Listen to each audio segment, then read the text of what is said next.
ओम शांती। आपला भगवा झेंडा भगवाच का? हिंदू आणि शिवराय यांच्या झेंड्याचा रंग भगवा आणि आकार इतर झेंड्यांपेक्षा वेगळा आहे। मात्र यामागे प्राचीन भारतीय विज्ञान आहे। आकार इतर सर्व ध्वज हे आयताकारी असतात, पण भगवा मात्र दुहेरी त्रिकोण आकाराचा आहे। याचे कारण असे की जोराने वारा वाहत असताना वाऱ्याच्या घर्षणामुळे आयताकारी झेंडा लगेच फाटतो। मात्र भगव्याचा आकार निमुळता त्रिकोणी असल्याने वाऱ्याशी होणारे घर्षण खूप कमी होते आणि वारा सहज पार होतो। परिणामी भगवा झेंडा कधी फाटत नाही। हिंदूंचा रंग हा भगवाच का?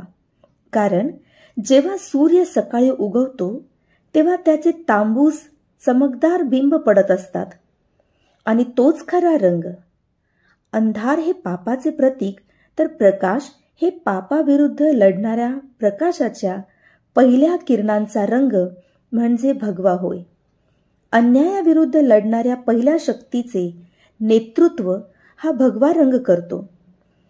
भगवा रंग उष्ण आहे, म्हणजे तो मोठ्या प्रमाणावर सूर्याची किरणे व त्याच्या शक्तीचा साठा करतो, तसेच उत्सर्जनही करतो।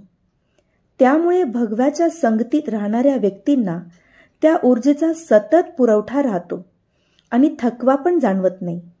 म्हणूनच साधू आणि संत भगवी कफने परिधान करतात आणि अल्प आहार घेऊनही सर्व प्रवास पायी करतात आणि थकतही नाही।